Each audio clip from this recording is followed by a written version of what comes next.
Solicitaría, por favor, que, como estamos presentando el libro del doctor Héctor Vega, tenga la amabilidad de pasar a sentarse, si es tan amable.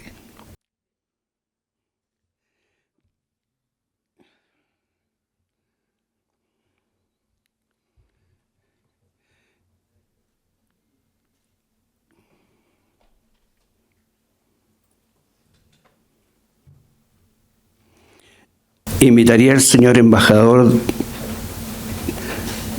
de la República, de la hermana República de Cuba, el señor Óscar Cornelio. Adelante, por favor.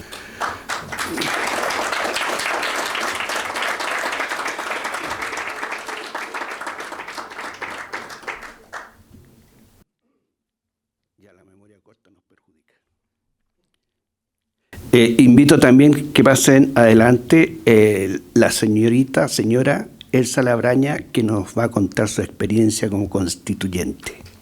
También invito al dirigente de la División Andina de Codelco, don Clodomiro Vázquez. Bien, el orden de la presentación, como han habido algunos cambios, va a ser don Héctor Vega primero, el embajador de Cuba en Chile, nuestra señorita ex constituyente y finalmente nuestro dirigente de la División Andina. Antes de comenzar, quisiera plantear un poco el contexto de esta reunión, pues, del conversatorio. Hay que decir que a 1990 Chile producía 1,3 millones de toneladas de cobre cátodo, cobre fino, perdón, cobre cátodo, 99,9% de cobre. Han pasado 35, 36 años y Chile recién está produciendo 1,9 millones de cobre cátodo. Sin embargo, las estadísticas que nos mueven, las estadísticas oficiales que nos presentan a los chilenos, dice que estamos exportando 5,7 millones de toneladas de cobre TMF. Ustedes dirán, ¿qué es lo que es el cobre TMF? Es una nomenclatura que se crea para engañar a todos los chilenos. Significa tonelada métrica fina. Pero resulta que el cobre cátodo, lo más fino que hay, es 99,9% cobre. Entonces, ¿de dónde aparece esa TMF? Y si vemos las estadísticas recientes, que son estadísticas de aduana, solo en concentrados de cobre se están exportando más de 14,7 millones de toneladas. En lo físico es roca molida. Una roca molida, como bien decía nuestro profesor doctor en química, Juan Carlos Camus, contiene una serie de minerales, como el molibdeno, la plata. Incluso en el 2016 llegamos a detectar que iban lo que se conoce como las tierras raras, que son estos minerales así que se utilizan en las nuevas tecnologías. Vale decir que dentro de los concentrados deben haber una treintena de minerales de todo tipo, críticos, para la electromovilidad, lo que no se conoce, no nos informan.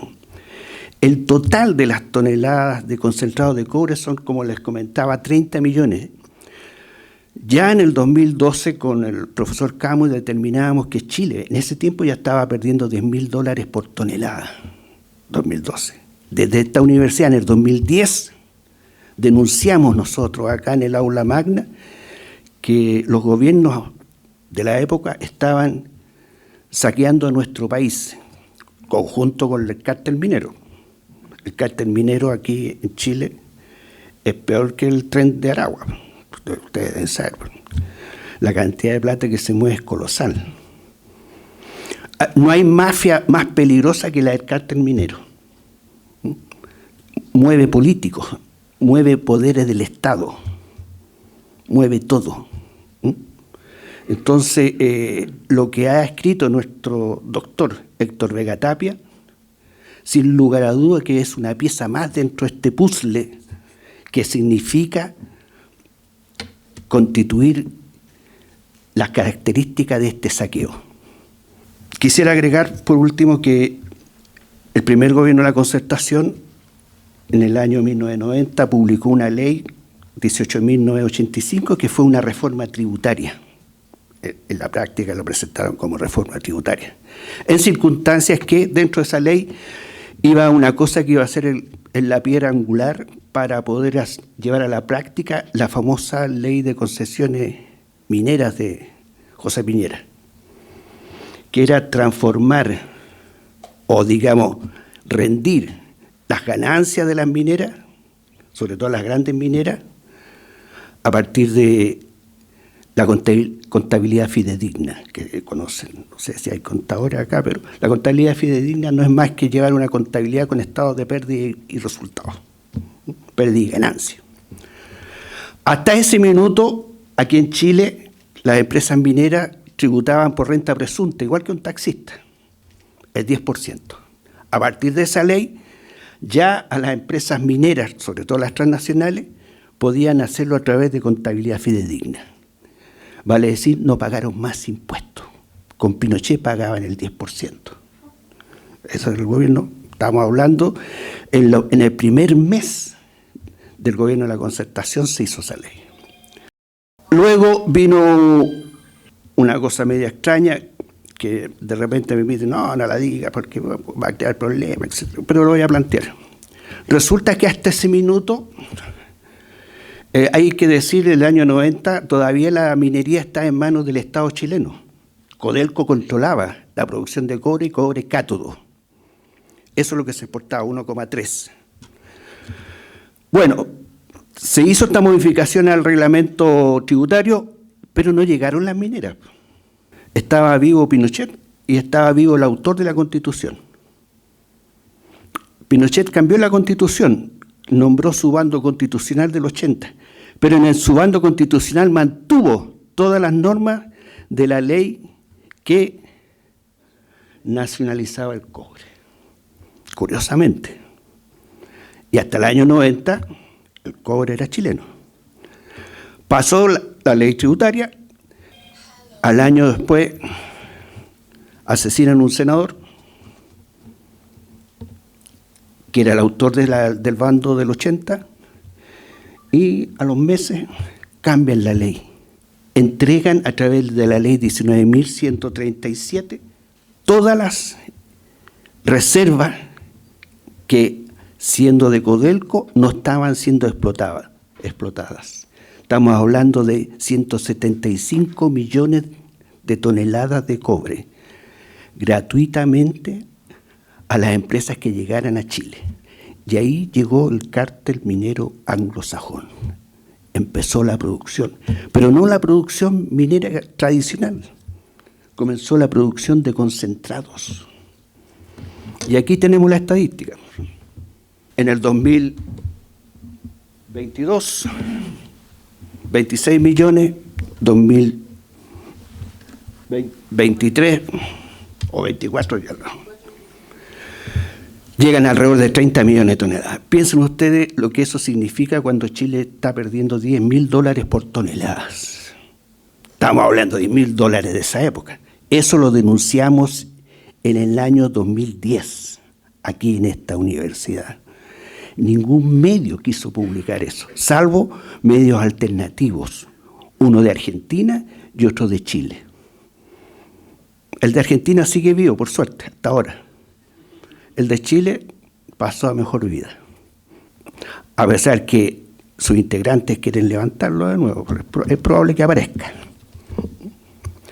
Bien, dicho esto, entonces, yo quisiera dejarle la palabra al autor de este libro, que nos entrega valiosísima información respecto de este colosal saqueo que significa en la minería chilena y sudamericana, porque Perú va por las mismas. Don Héctor, por favor, adelante.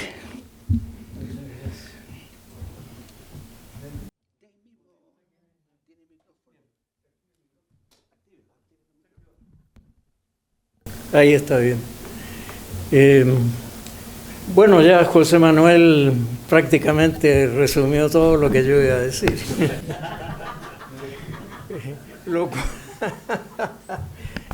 Lo cual en realidad para mí es muy bien, porque voy a cortar lo que tenía presupuestado decir. De tal manera de que no voy a leer el libro, porque son 300 y tantas páginas. Bueno, lo que tengo que decir es lo siguiente. En primer lugar, para mí es un honor estar aquí en esta universidad, porque yo fui profesor de la Universidad Técnica del Estado. Y en aquella época, bueno, eso fue antes, porque esta universidad tuvo un rector que comenzó una reforma universitaria muy importante, porque en el claustro que elige el rector, en esa reforma, era un claustro conjunto de profesores y alumnos, de tal manera de que fue algo, no solamente, yo diría, un acto cívico, sino fue algo más que eso. Era reconocer a todos los estamentos de la universidad. Enrique Kirchberg dejó esa huella, y esa universidad ahora es la Universidad USACH. Este tema es un tema que yo creo que se merece una pregunta. ¿Cómo llegamos a la situación actual? Porque tenemos las mayores reservas de cobre en el mundo. Una sola mina, yacimiento, los Bronces y Andina, tienen las mayores reservas que se encuentran en la corteza mineral del planeta. Más de 300.000 millones de toneladas calculadas de cobre. Y eso no solo es importante, sino que está como una premonición de lo que puede suceder en el futuro si no lo cambiamos de una vez por todas. Y la verdad, lo que relataba justamente José Manuel, es algo que se ha venido, por así decirlo, preparando durante mucho tiempo. Y eso lo vimos cuando llegamos a lo que se llamó aquí la democracia, en el año 1990. Se dictaron dos leyes fundamentales, a mi juicio. Una ley tributaria, en que se decía que las enajenaciones, en determinados casos, las utilidades que se producían de las enajenaciones, de las concesiones, no iban a tributar. Primera ley. Después está otra ley, la ley que citaba José Manuel, la ley que permitió que las reservas de las compañías y de Codelco especialmente podían ser enajenadas. Y entonces el balance de eso no lo vemos en 1990, lo vemos en el año 2000, porque en 1990 nuestra producción y nuestra comercialización llevaba a cabo un 70% de todo lo que se comercializaba y producía en este país. En el año 2000 eso había cambiado violentamente. El 30% era Codelco, el 70% las empresas extranjeras. Esto estaba preparado. Nuestras conexiones con Estados Unidos, especialmente la dirigencia política, por supuesto, no me refiero a la ciudadanía, eran muy importantes. Y para Estados Unidos, este era un país geoestratégicamente hablando muy importante. Es más, aquí vino el año 2024, vino Janet Yellen, que era la ministra de Hacienda, en la época de Biden, la secretaria de Finanzas de la Fed, y Janet Yellen, junto con Laura Richardson, que era en ese momento jefe del Estado Mayor del Comando Sur. Y ellos dijeron que venían porque esto era un país geoestratégico muy importante para Estados Unidos, por los minerales que tenían. Aquellos minerales que permitían ir al espacio, fabricar todas las armas de guerra, y en fin, una serie de productos que finalmente se utilizan en la ciencia, en la química, en la biología, es decir, en todas las áreas del conocimiento.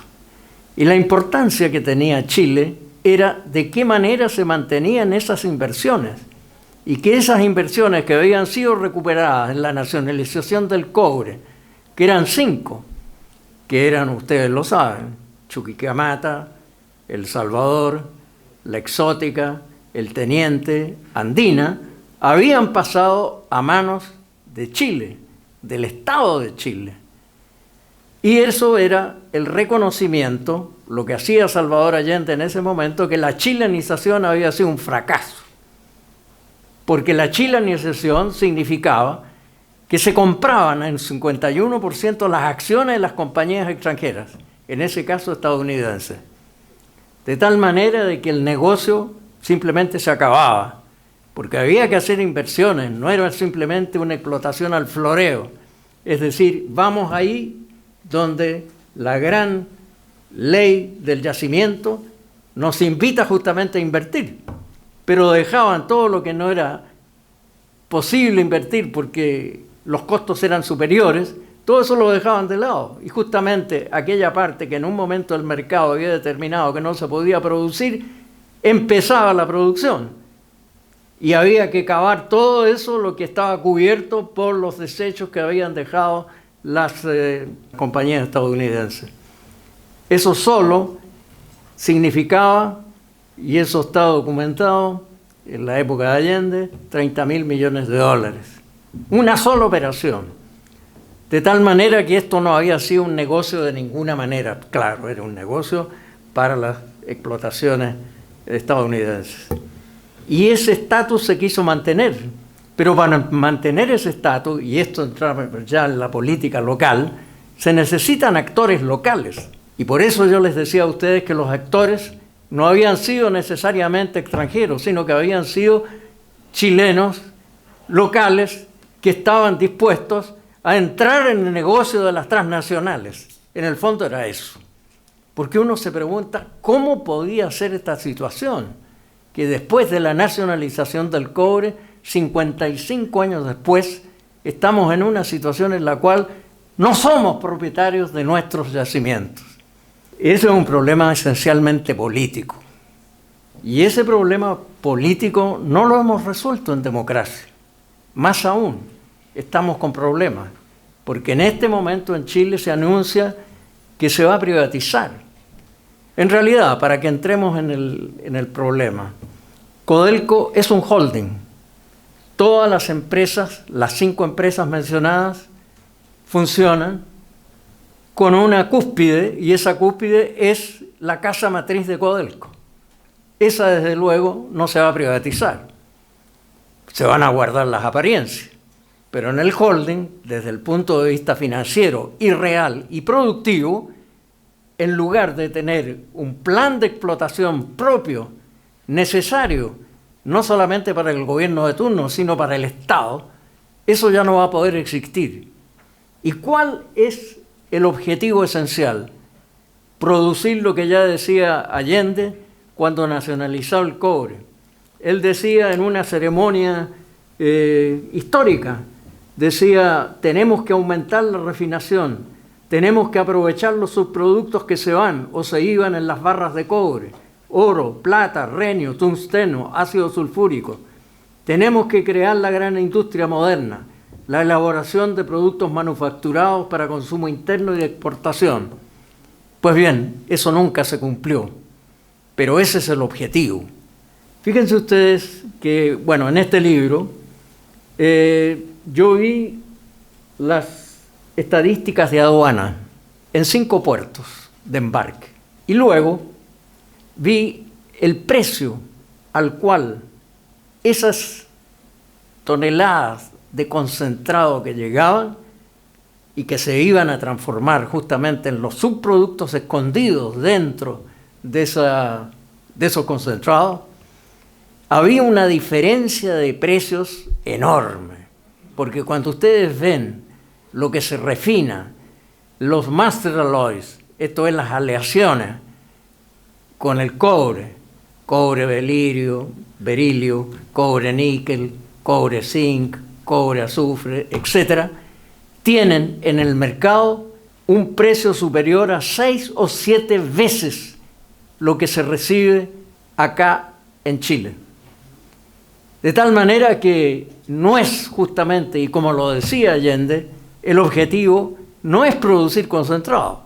Y entonces ahí llegamos a la gran mentira, que ya lo traducía en cifras José Manuel, porque si una tonelada tiene un 30% de cobre y una tonelada que en precio FOB acá, y eso ya lo vimos, no con 5 puertos, sino que en 13 puertos, después de la edición de este libro, en 13 puertos se declararon 30.000 millones de dólares precio FOB. Calculando esos 4 productos que salían, minerales, que son el cobre, dentro de los concentrados, por supuesto, que son el cobre, el molibdeno, el oro y la plata, y agreguemos en menor medida el ácido sulfúrico que sale, eso se transformaba, esos 30.000 millones precio FOB, se transformaban en 51.000 millones de dólares en los puertos de ultramar. La diferencia es, lógicamente, esos 20.000 millones de dólares, es la renta o cuasi renta que reciben las grandes transnacionales. Eso es lo que tenemos que recuperar. Y entonces, ¿cuál es la gran mentira? Es la que ya nos adelantaba José Manuel, justamente. No somos productores ni exportadores de cobre, somos transportadores de concentrados. Y con eso no llegamos muy lejos. Somos, repito, no somos exportadores de cobre, somos transportadores de concentrados. Y el manejo está fuera de Chile. ¿Qué hacer? Bueno, citaba José Manuel la Ley Orgánica Constitucional de Concesiones Mineras de José Piñera. Ahí se consagra algo muy importante. El concesionario es transformado en propietario. Eso es lo que se llama la concesión plena. Y la concesión plena significa, en el fondo, que ellos tienen un plan de explotación que significa rentabilizar lo que van a sacar, y lógicamente la idea es no sacar cobre. Porque si ustedes están movilizando, supongamos el caso de Andina, 180.000 toneladas de cobre, eso no es nada más que un ejercicio teórico, matemático, que no cumple con la realidad, porque en realidad lo que se sacaron ahí fueron 600.000 toneladas de concentrado. Ahora ustedes me dirán en ese caso específico, que es muy interesante tratarlo. Bueno, en el caso de Andina, pero ahí están los bronces al lado, podrían, con su fundición, podrían hacer algo. No pueden, porque la fundición no logra procesar más allá de 600.000 toneladas, de tal manera que no van a vestir un santo y desvestir otro. No lo van a hacer. Entonces uno se pregunta, ¿cómo es posible un solo yacimiento que hayan lanzado una línea vertical diciendo, este es Andina, este es los bronces? Eso no resiste ninguna realidad. Entonces hay que empezar a ver quiénes y cómo y en qué circunstancias se hizo esa negociación. Y lo único que yo les puedo decir en este momento es que en este caso, y ahí lo va a documentar nuestro amigo el presidente del sindicato de Andina, ¿cómo se podría revertir esa situación? Porque veamos el cómo se puede revertir, porque ya está claro cómo llegamos a esto. Políticos locales hicieron posible que esta meta de Estados Unidos de controlar una factoría, como es el caso de Chile, se pudiera hacer. Eso ya está claro. Sin locales, eso no se hace. En el caso de Andina, es algo que viene de muy anterior, del año 1977, si mal no recuerdo. Y eso se ha ido negociando a medida que pasa el tiempo. Y fíjense ustedes que todo el paño andina más lo que tiene los bronces, y digamos que en los bronces Chile se metió de alguna manera con un 20%, con unas negociaciones financieras que hizo. ¿Cómo se llegó a eso? Bueno, la historia es clara. El negocio era ver de qué manera sacábamos y de qué manera negociábamos esos coproductos que vienen en los concentrados. Este es un negocio circular, porque el productor es también el consumidor. Y junto con el productor consumidor hay toda clase de compañías. Están las compañías aseguradoras, están los embarques, todo está programado. Tú no recibes un puerto, tú no recibes un buque en un puerto si no tienes un contrato de un año antes. Y están los bancos, está la ingeniería, está la metalurgia, está la investigación química, etcétera, etcétera. Es todo un solo conglomerado. Bueno, en este caso específico, los bronces están en manos de Anglo American. En el caso, el gobierno de Chile, a través de Codelco, es parte de todo este enorme yacimiento que yo les decía a ustedes, que es el más grande que existe en la corteza de la Tierra. Y eso se está administrando sin un plan realmente de explotación. Es decir, nosotros, dentro del sistema capitalista, hemos tomado una parte muy pequeña que no la hemos entendido nunca. El capitalista, antes de colocar, digo, no su dinero, sino colocar el dinero que consiste de los accionistas, porque el capitalista nunca ha puesto dinero de su bolsillo, eso no existe en el capitalismo. En el sistema capitalista, el capitalista lo primero que tiene es un plan de explotación.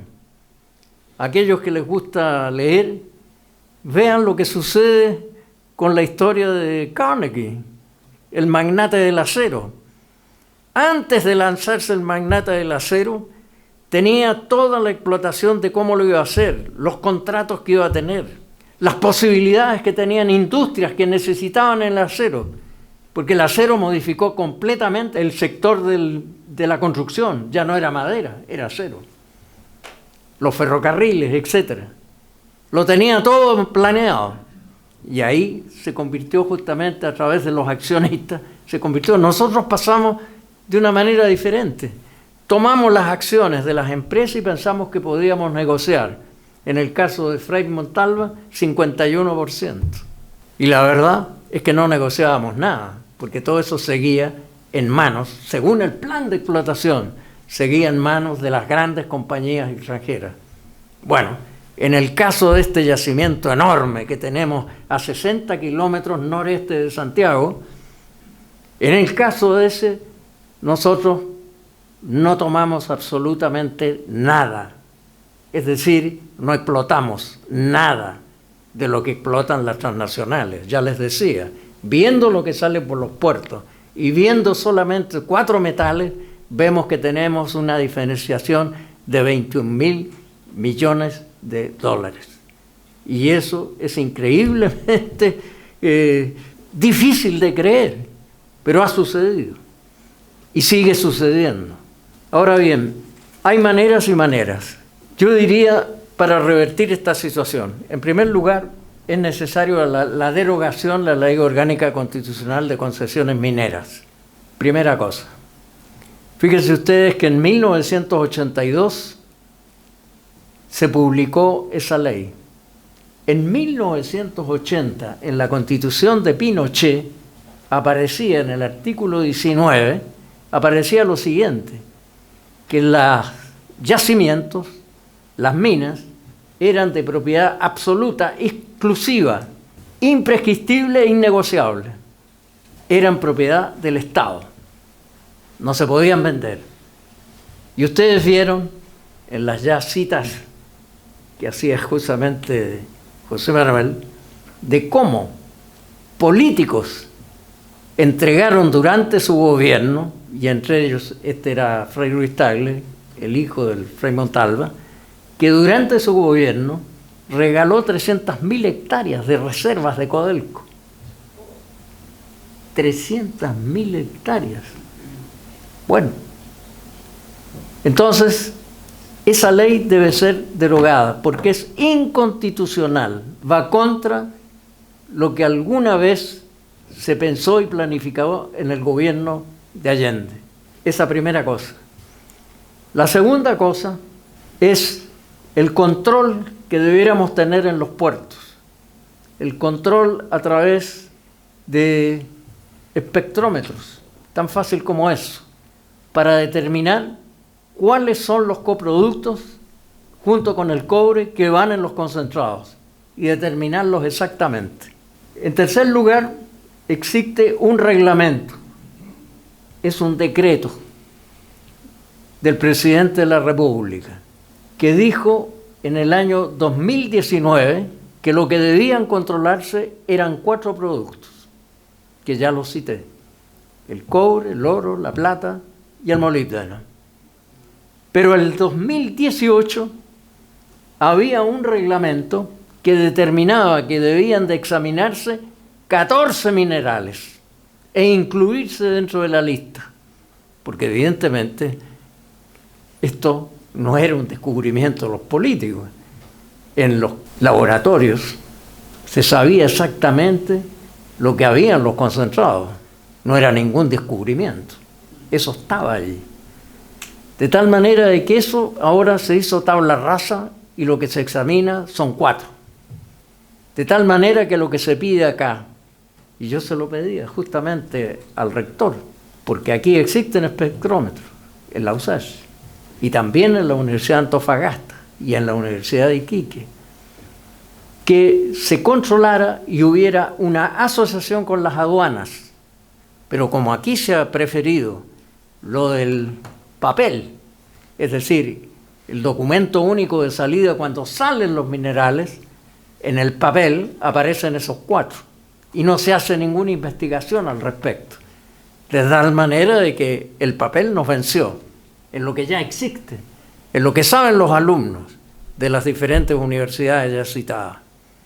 Bueno, hoy día le refrendé lo que le había escrito al rector y él me dice que sería posible hacerlo, porque basta simplemente la voluntad del presidente de la República para decir: oye, háganse estos exámenes a través de un espectrómetro. Cada uno vale $60.000. 60.000 en 5 puertos son $300.000. Ahora, un Estado que no tiene $300.000 para verificar la riqueza que se está saliendo a través de los puertos, quiere decir que es un Estado fallido. De tal manera que ahí faltaría la voluntad. Pero yo diría que hay un actor principal dentro de todas estas cosas que no se han dicho. Se necesita fuerza política. Yo creo que la fuerza política no está en los políticos profesionales ni en las instituciones, porque cada vez las instituciones están más lejos de la ciudadanía. Y yo he visto en las calles a los estudiantes, pero no son los estudiantes del año 2006 ni del 2011. No hay que pensar que son las mismas reivindicaciones, porque aquí, en las reivindicaciones que yo escuchaba en la calle, además de aquellas en que se hablaba de la democratización de la educación y en que se hablaba, además de la democratización, la organización de la educación pública, como lo había en mi tiempo. Porque yo estudié prácticamente gratis. En los 9 años que tuve en el Instituto Nacional, mi padre pagaba algo nominal. Es decir, eso era gratis. Y cuando yo seguí la carrera de Derecho, también era gratis, en las mismas situaciones. Entonces, eso está dentro de las reivindicaciones de los estudiantes, pero han agregado algo, el modelo de desarrollo, y ese modelo de desarrollo no conviene en este momento al financiamiento de los bienes públicos, porque los bienes públicos básicos son la educación, la salud, la vivienda social y, digamos, un trato digno en las jubilaciones. Eso no existe. Entonces, si vemos todo lo que se podría materializar y concretar, los estudiantes eso lo llevan a la calle. Y ahora lo que deben hacer los políticos, los profesionales, etcétera, entender cuánto vale eso. Es fundamental. Y si no lo hacemos, quiere decir lo que se ha voceado en la calle es imposible que se pueda realizar. Yo creo que no va a ser ni este gobierno ni los parlamentarios del Congreso actual los que van a poner este modelo de desarrollo, que tiene que ser un modelo de desarrollo diferente. Hay una cosa que nunca se ha tratado en lo que hablamos de la minería, pero que aquí se trata en este libro y que yo quiero subrayarlo. Es decir, no cambiamos esto si no somos capaces de fundir y refinar en Chile como lo quería Salvador Allende. Por eso lo cité en primer lugar. Eso es fundamental. Si no se hace, no se realiza la riqueza y son otros los que van a aprovechar esta situación. Yo conversaba justamente con nuestro amigo, el embajador de Cuba, y me decía justamente que en el caso del níquel es exactamente lo mismo. Porque en el caso del níquel lo que sale es, digamos, un concentrado tratado en China y otras partes y después vuelve, ¿no es cierto?, como previa, evidentemente, balance de lo que debe pagarse a Cuba, ¿no es cierto?, sale como productos elaborados. Y la ganancia que tiene China en ese caso es mucho mayor que la que puede tener Cuba. Además está el asunto del embargo, que todos lo sabemos. Y solidarizamos para que eso termine una vez, porque es una vergüenza. Desafortunadamente no está en el discurso de los líderes que lideran en este momento la política en Latinoamérica, desafortunadamente. Entonces, nosotros, sin esa pieza fundamental, no podemos tener esos bienes públicos básicos que en este momento vocean los estudiantes, ni tampoco vamos a tener un nuevo modelo de desarrollo. Y eso tenemos que asegurarlo, no solamente ahora, sino que como una proyección hacia el futuro. Por eso yo puse ahí en el principio del libro un deseo, porque por último los viejos también tenemos la posibilidad de soñar. Y yo puse que el deseo mío, el sueño mío, era que este libro lo dedicaba a quienes tomarán el testimonio cuando llegue la hora del relevo. Y la hora del relevo son los jóvenes, porque no solamente tienen la inspiración, tienen la fuerza. Bueno, los viejos pueden apoyar, pero los que van a realizar eso son las nuevas generaciones. Es por eso que es tan importante celebrar este tipo de reuniones en la universidad, en el salón de honor de la universidad, donde asisten, como lo decía Kirber, que era necesario para tener una universidad, bueno, profesores, ayudantes, alumnos y por último, toda esa gran comunidad que es la comunidad universitaria. Muchas gracias.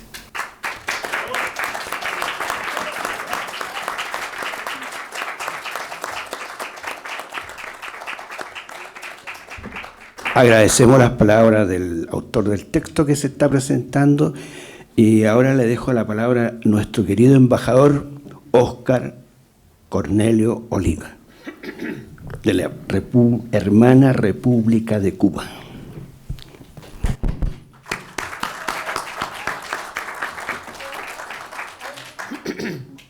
Buenas tardes.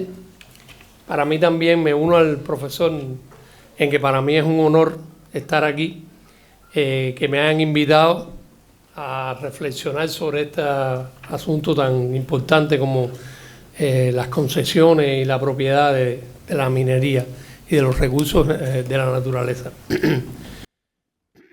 Cuando uno estudia y se acerca al libro del profesor, se percata desde la perspectiva de un cubano que tiene una similitud importante con uno de los asuntos fundamentales de las relaciones entre Cuba y los Estados Unidos.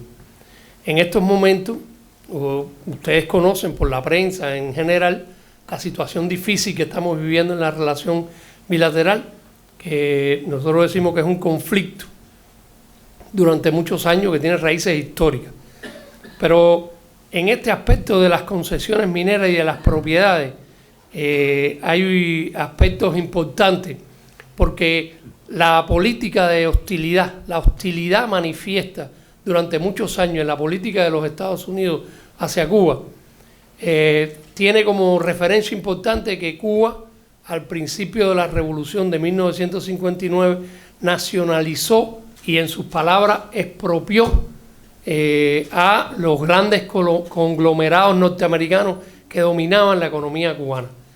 Todos los servicios, la electricidad, el agua, la telefonía, la refinación de combustible, todos los servicios en el país prácticamente eran compañías norteamericanas. Y las grandes mineras también. En particular, como planteaba el profesor, en el tema del níquel, pues en Cuba existe la tercera reserva del mundo de níquel más cobalto, que son dos minerales estratégicos importantes para poder producir acero en sus mezclas, distintas mezclas con el hierro. Entonces, cuando triunfa la revolución, ese proceso de nacionalización incluyó una compañía norteamericana que se llamaba Moa Bay Company, en Moa, en el norte del oriente cubano, que es donde están las grandes concentraciones de níquel más cobalto. Ahora, ¿por qué se convierte esto en un aspecto importante de la política de Estados Unidos hacia Cuba?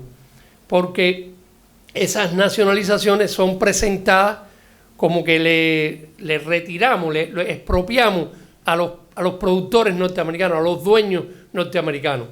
Y eso no es cierto. Cuando triunfa la revolución, la constitución que existía en ese momento fue una constitución que se aprobó en 1940. Y en esa constitución de 1940, por determinadas condiciones históricas, que no vamos a entrar en detalle ahora, tenía un carácter progresista dentro de América Latina en general y establecía toda una serie de aspectos importantes. Entre ellos, que las propiedades podían ser nacionalizadas con indemnización. Y cuando al triunfo de la revolución se aprueba la ley 851 de julio de 1960, que es cuando se nacionalizan las propiedades norteamericanas, se establece la posibilidad y el mecanismo para la indemnización. Pero ese mecanismo de indemnización, incluso fijado también en la Constitución del 40, no tenía que ser en efectivo, sino que tenía que ser con un proceso paulatino en dependencia de las ganancias que fuera teniendo el mismo Estado. Y eso lo que se estableció fue, Estados Unidos tenía una cuota azucarera con Cuba, era el principal producto de producción de Cuba, era el azúcar de caña, y teníamos una cuota azucarera. Y una de las medidas que aprueba el gobierno norteamericano es eliminar la cuota azucarera, quiere decir, no podíamos vender el azúcar en Estados Unidos. Y esa ley lo que establece es que la indemnización se iba a hacer con los productos de la venta del azúcar, que es el principal producto, el principal capital que tenía el país en ese momento. Este conflicto, esta discusión, este debate fue a los tribunales norteamericanos. Y en los tribunales norteamericanos, Cuba planteó, a través de las vías diplomáticas, vamos a negociar la indemnización con esas condiciones. Y una de las condiciones que ponía Cuba era que no existieran medidas hostiles por parte de Estados Unidos contra Cuba, como en la práctica se estaban diseñando. En esos momentos ya Estados Unidos tenía preparada la invasión a Girón, de que se produce en abril del 61, y por eso ellos contestan a la invitación a negociar por parte de Cuba, que no estaban de acuerdo, que no iban a negociar porque ellos se consideraban dueños de esas propiedades. Y al final, entonces, no aceptaron un proceso de indemnización, negociar las indemnizaciones. En el libro del profesor se sitúa en el capítulo 4 como un caso, el caso Sabatino, que definió la Corte Suprema de Estados Unidos, donde participaba el Banco Nacional de Cuba contra una compañía norteamericana, se estableció como de derecho la invocación de la doctrina del acto de Estado.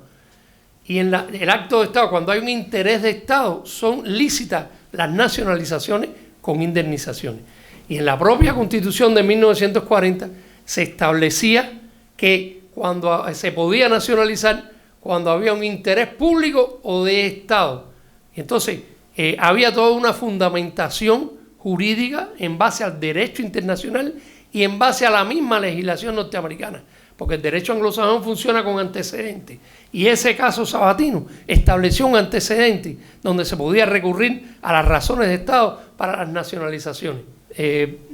No quisiera enredar mucho la explicación, pero para nosotros es fundamental, porque esa es una de las razones que presenta Estados Unidos precisamente para todo lo que ha hecho durante estos 60 años y todo lo que está haciendo ahora, que está prácticamente reduciendo el país a una situación inaceptable, una situación, una inestabilidad y una crisis humanitaria importante. Y todo está basado precisamente, en parte de esas argumentaciones, en estos problemas de las concesiones y de los derechos a las propiedades que pueden ser nacionalizadas por los países si existe un interés público y un interés de Estado y que la legislación lo aprueba.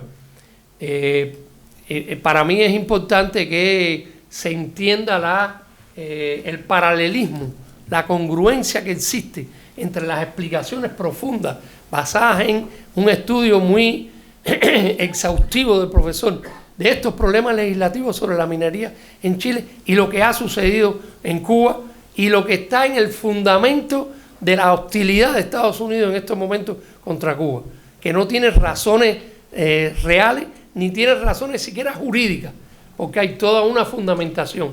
Yo le presentaba al profesor este pequeño librito que es de Olga Miranda Bravo, se llama Cuba, Estados Unidos, Nacionalizaciones y Bloqueos, que fue editado en 1996 a raíz de que se aprobó en Estados Unidos la ley Helms-Burton, que establecía determinados derechos para los propietarios de aquellas compañías nacionalizadas a principios de la Revolución. Pero que ella hace toda una explicación de todos estos aspectos jurídicos que están en la base de los fenómenos que suceden con las concesiones mineras y las nacionalizaciones por parte de los estados. Y me uno al profesor en que este es un tema que tienen que tomar en sus manos los jóvenes y las nuevas generaciones, porque son los únicos que pueden incidir en los gobiernos, en los parlamentos, para que realmente se adopten legislaciones que permitan recuperar en bases jurídicas, en bases legales, recuperar para el pueblo, para la nación, estas riquezas que no deben ser enajenadas, que deben ser precisamente puestas a disposición de las necesidades fundamentales del pueblo y las grandes capas de la población. Muchas gracias otra vez por invitarme y disculpen que desvíe la atención hacia el caso de Cuba, que es lo que nos mueve a nosotros. Muchas gracias. Muchas gracias.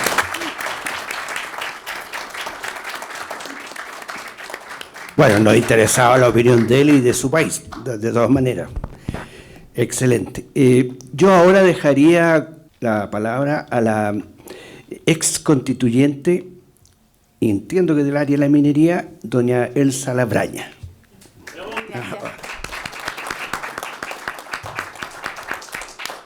Bueno, muy buenas tardes. Gracias por la invitación, que fue como muy reciente en realidad. No venía preparada porque tenía que exponer a otras personas en este momento, pero igual me alegro de estar aquí, de volver de nuevo, ver de nuevamente al profesor Héctor Vega, ver a muchos de los amigos, compañeros, personas que estuvieron también apoyando todo el trabajo que se hizo dentro de la convención para poder mantener la nacionalización de nuestros minerales. Y ojo ahí con lo que se dice, porque es solamente lograr mantener lo que hizo el presidente Allende y lo que mantuvo también el gobierno Pinochet, la dictadura Pinochet. Porque más allá, lamentablemente, la convención no se podía avanzar. No había voluntad política de ningún lado. Éramos muy pocos los que estábamos peleando nuestras riquezas dentro de la convención. Era un momento bastante agotador, angustiante muchas veces, el ver que había muchos convencionales que no tenían idea, que no manejaban el tema, que no sabían en realidad qué postura tomar. El lobby de las mineras dentro de la convención era muy fuerte también. Había que estar dando cara ahí, también advirtiendo a algunos convencionales que en realidad no manejaban el tema de con quién hablar y qué es lo que le estaban proponiendo.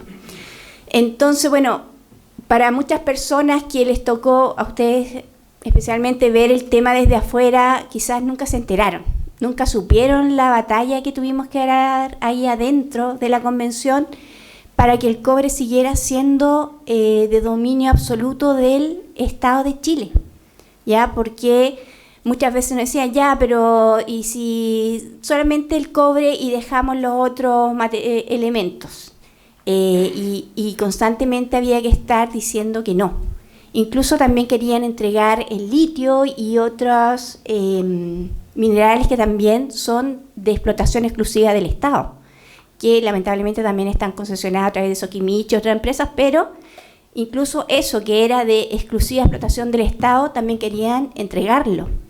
Entonces yo quiero hacer como esta intervención, más que nada, ya que estoy aquí, agradecer al profesor Héctor Vega que constantemente estuvo ahí apoyando, alumbrando también en algunas dudas que teníamos aquí a los defensores del cobre que se encuentran aquí en esta sala, que ayudaron a hacer la normativa que se peleó dentro de la convención y que si bien tenía muchos artículos que nosotros queríamos poner, que tenían que ver también con la industrialización de los elementos, con la fiscalización, que así como lo dice el profe que había que hacer de lo que se exportaba, también con lo que los porcentajes de las ventas, ojo, de las ventas, ni siquiera de las ganancias, de las ventas del cobre, para cubrir la demanda social, todas esas propuestas que se hicieron dentro de la convención, todas fueron rechazadas, ¿ya? Porque, como les digo, bueno, aquí muy claramente se explica, hay intereses muy superiores al Estado de Chile, muy superiores a los partidos políticos, que lamentablemente la mayoría están financiados por el cártel minero. Entonces, dentro de la vía legislativa es muy poco en realidad lo que se puede hacer. La pelea, claro, hay que darla, pero para poder dar una pelea lo primero es conocer a tu enemigo y lo otro es saber lo que se está peleando. Y lamentablemente yo veo aquí mismo en la sala, al llegar aquí a esta reunión, la mayoría de los chicos de esta universidad están jugando afuera. Están haciendo cualquier otra cosa, ni siquiera se enteraron de esta actividad. Yo felicito a los chicos que están aquí. Un aplauso para ellos en realidad. Porque en sus manos en realidad estará el futuro de nuestro país. Pero la gran mayoría que está fuera de esta sala no tiene idea, no sabe la magnitud del saqueo que sufre nuestro país. No tiene idea cómo son los mecanismos que se utilizan legalmente e institucionalmente para robar nuestros recursos. Entonces es muy difícil también a veces ir y hablar con alguien y decir, ya recuperemos el cobre. ¿Pero cómo? ¿Cómo lo hacemos? Si este monstruo gigante que no se ve está ahí dispuesto a hacer lo que sea para no perder su negocio. Y ahí por ahí nos falta el que dice así como, ya, tomemos las armas. No tenemos armas. Ni siquiera tenemos la conciencia de que estamos siendo saqueados. Entonces, yo más que dar un discurso, decir o contar mi experiencia dentro de la convención, es empezar a reunirnos y ver la forma en que estas conversaciones que estamos dando, estas charlas, estos conocimientos, lleguen a la población de manera masiva. Antes era difícil porque también los medios de comunicación estaban muy concentrados, pero ahora hay grandes herramientas que la mayoría de la gente utiliza, que son las redes sociales, y que nosotros en realidad no las estamos ocupando. Y las juventudes sí los manejan muy bien y quizás ellos sean los llamados a hacer bajar estos contenidos de una manera sencilla también, porque la gente está hasta aquí en lo cotidiano, más encima con este gobierno que cada vez aprieta más y lo hace vivir en la angustia de si vaya a lograr llegar a fin de mes, o si te van a blanquear las cuentas del banco porque debes el CAE, o si te van a embargar la casa. Entonces la gente está en un nivel de angustia en lo cotidiano de pensar de aquí a fin de mes. Hay mucha gente que en realidad vive al día a día, así que ¿qué voy a comer mañana? Entonces pedirles que más encima salgamos a pelear por el cobre es mucho. Yo creo que hay que ir paso a paso, pero sí necesitamos una estrategia, porque lamentablemente nosotros tenemos muy claro el diagnóstico. Sabemos muy bien cómo nos saquean, quiénes nos saquean, cómo lo hacen, en fin, pero no tenemos ninguna estrategia armada para poder recuperarlo. Y quedarnos en la queja y quedarnos todavía solamente en el diagnóstico en realidad no nos moviliza.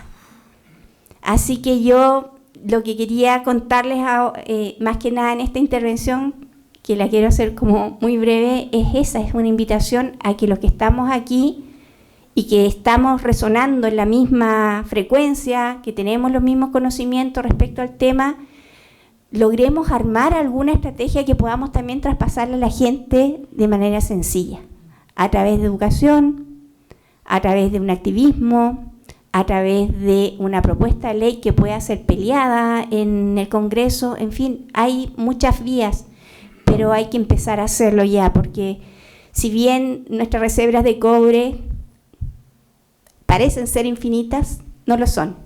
En algún momento esto se va a acabar, y con responsabilidad hacia las futuras generaciones yo creo que cada quien tiene que hacer lo que más pueda para conseguir lo que más podamos para enfrentar este sistema tan inhumano. Eso. Muchas gracias.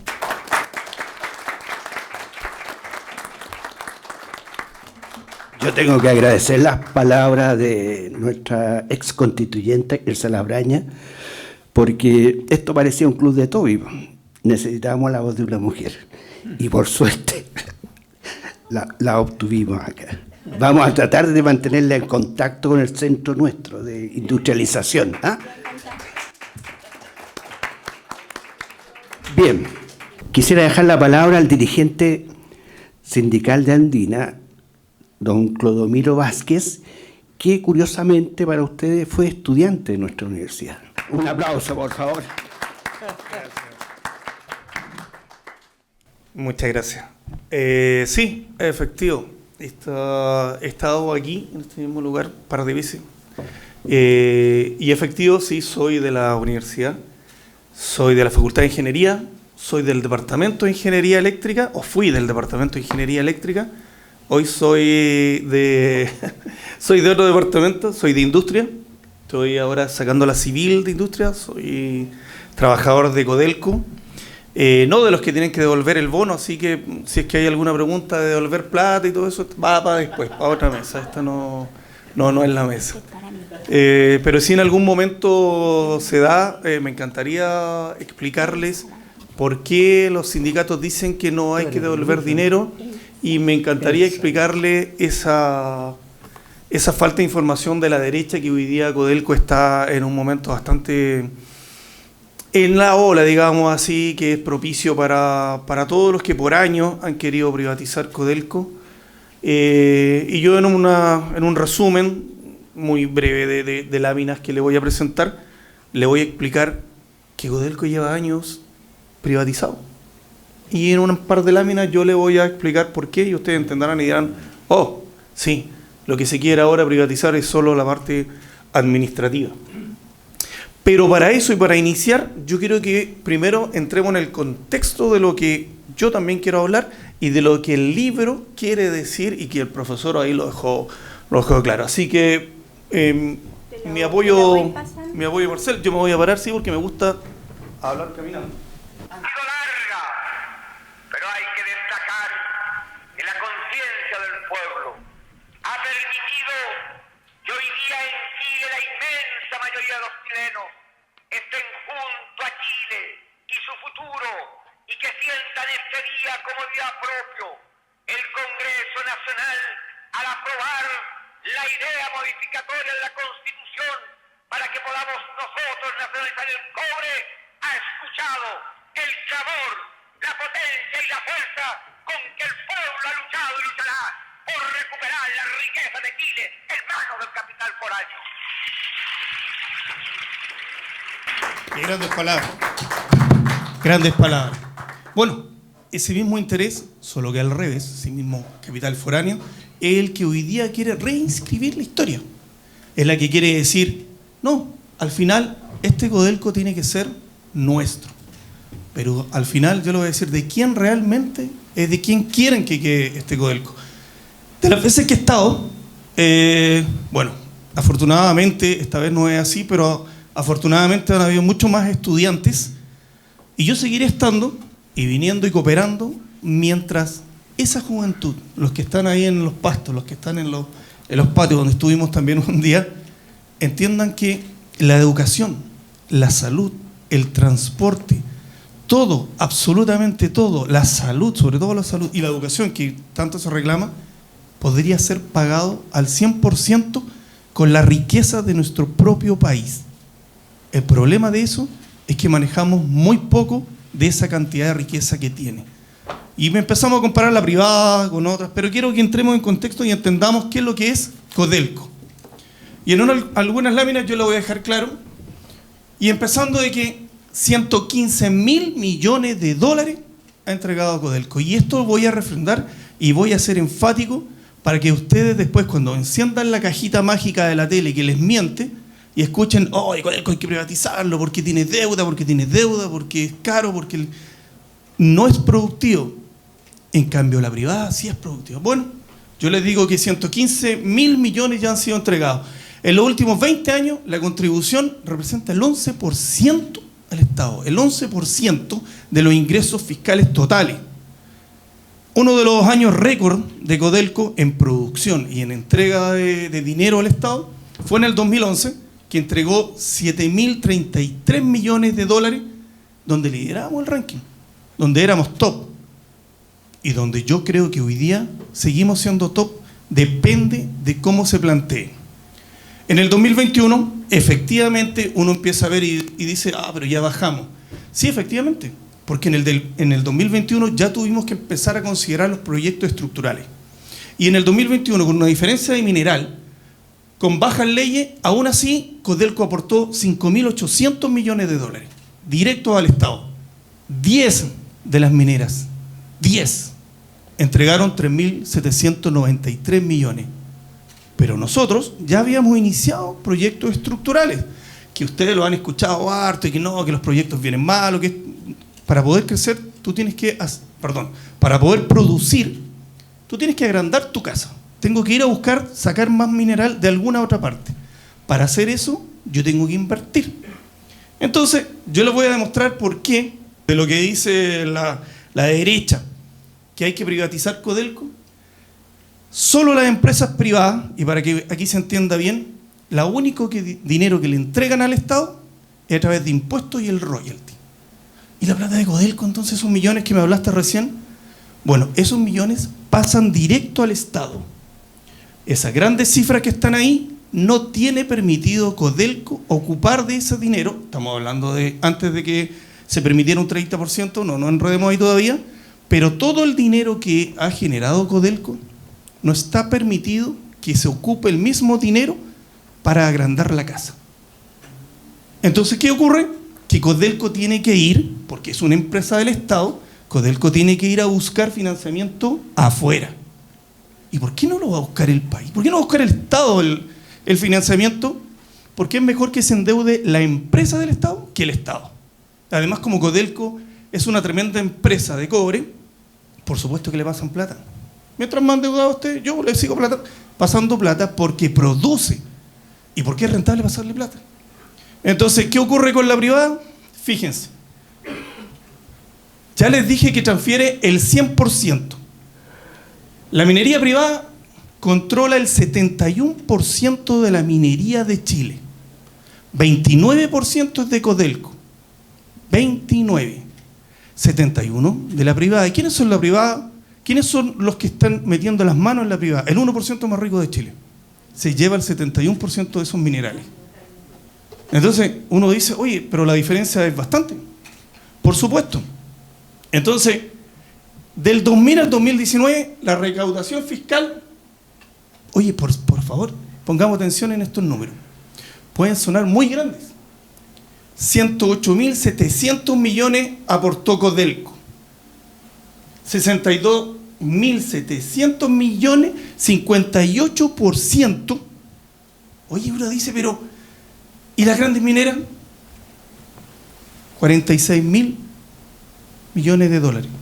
O sea, un 42% de 10 mineras privadas. ¿Cómo entonces me están diciendo hoy día que Codelco no es rentable, que Codelco no es productivo, si hasta donde yo estoy viendo, 10 contra 1 me aportan menos que Codelco? Por supuesto, porque las mineras privadas, como les dije en la lámina anterior, solo entregan dinero a través de impuestos y el royalty. Y Codelco es toda la utilidad de Codelco pasa directo al Estado. Y le estoy hablando de las utilidades. Lo que no les he dicho aún es que durante este largo tiempo Codelco tiene que entregar el 10% de las ventas a la ley reservada del cobre. ¿Y para dónde va esa plata? Para las Fuerzas Armadas. Les quiero dar un dato. Codelco puede estar mal productivamente, pero la ley le obliga, aunque sus utilidades sean bajas, la ley obliga a Codelco a que tenga que entregar un 10% todos los años a las Fuerzas Armadas. Voy a hacer un paréntesis. Es más fácil ir a pedir que el trabajador de Codelco devuelva esa plata a pedirle a las Fuerzas Armadas que nos explique dónde se fue la cantidad de plata que se robaron hace unos años atrás. Entonces el gobierno dice hoy día, no, de eso no hablemos. Vamos a pedirle X plata que devuelvan los mineros respecto a una producción fallida. No es fallida. Yo les dije, no es el momento, pero yo después se los puedo explicar. Hoy quiero que les quede claro la diferencia entre la privada y la estatal. ¿Ok? Según CEPAL, entre el 2000 y el 2019, la minería privada generó una renta económica, miren, fíjense bien, de 127.000 millones de dólares, de los cuales el Estado solo se llevó 51, 40%. Gracias. Vía impuestos, quedando 76.000 millones, el 60% en manos de los dueños. Entonces la pregunta es súper simple. Si la privada es más rentable, por supuesto, porque tengo 60% de lo que generé en lucas para reinvertir en mi propia casa. Yo no necesito como privado ir a buscar un préstamo a otro lado si yo tengo plata de mi misma producción. Es como lógico, básico. Si nosotros como Codelco lográramos tener esa cantidad de plata libre para poder agrandar la casa, la deuda, que se las voy a mostrar en un rato más, no sería la que hoy día tenemos, y tampoco estaríamos a las críticas de que efectivamente Codelco está súper endeudado. Sí, está endeudado, pero es productivo. Cuando yo les hablaba de que hoy día la derecha dice y recomienda privatizar Codelco, lo más directo y lo más efectivo es privatizar Codelco, dice todo el poder de la derecha. No es rentable. Y así nos llevan todo el rato. Los indicadores económicos de nosotros nos reflejan ciertas cosas. ¿Por qué este dirigente dice que Codelco entonces está privatizado internamente? Yo les voy a demostrar en una lámina cómo ha bajado la cantidad de trabajadores propios y cómo ha crecido y aumentado en una forma bastante considerable la cantidad de empresas contratistas al interior de Codelco en las distintas divisiones. Fíjense que uno diría, chuta, pero no es privatizar. Se van a dar cuenta que sí, cuando les explique que del 2015, antes voy a hacer un paréntesis, en el año 90, la relación entre propio y contratista era aproximadamente un 1:1, por allá por el 90. Esta tabla es del 2015. Si bien tenemos una producción de cobre en el año 2015 de 1.891 toneladas, fíjense, se entregaron unos excedentes de 4.200. La deuda en el 2015 era de 13.000 millones de pesos, de 13.800 millones de dólares, ¿ok? En el 2015. Y éramos 18.500 trabajadores propios. Habían 45.000 trabajadores contratistas en el 2015. Si lo llevo al 2024, ha bajado la producción, ya hemos dicho, proyectos estructurales, problemas en el mineral, bajas leyes, hacen que hoy tenga menos producción, el excedente sea, por supuesto, menor al Estado, 1.534 millones de pesos, y las deudas, 22.000 millones de pesos. 22.000 millones de pesos es lo que Codelco debe en bonos, de dólares. 22.000 millones de dólares en deuda para poder crecer. Para Chuquicamata, para Salvador, proyectos estructurales. Subterráneo Chuquicamata. Chuquicamata siempre fue la mina rajo más grande del mundo. Había. Salvador, proyecto estructural. Andina, otro proyecto. Teniente. Ahí se nos han ido las lucas, pero hemos tenido que ir como Codelco a buscarlas afuera. Y por eso que Codelco está endeudado. Todos dicen, no, deuda, sí, pero nadie le explica por qué. Yo aquí le acabo de decir recién que tengo que buscar dinero afuera porque no puedo ocupar lo nuestro. De todos esos excedentes no puedo ocupar nada. Pero los trabajadores propios en el 2024 bajaron. 15.831 trabajador propio de Teniente a Chuqui. ¿Pero qué ocurrió? Contratistas, hoy día tengo 59.000 contratistas. O sea, me aumentaron la cantidad de contratistas. Bajé la producción, bajé los excedentes y aumento la cantidad de contratistas.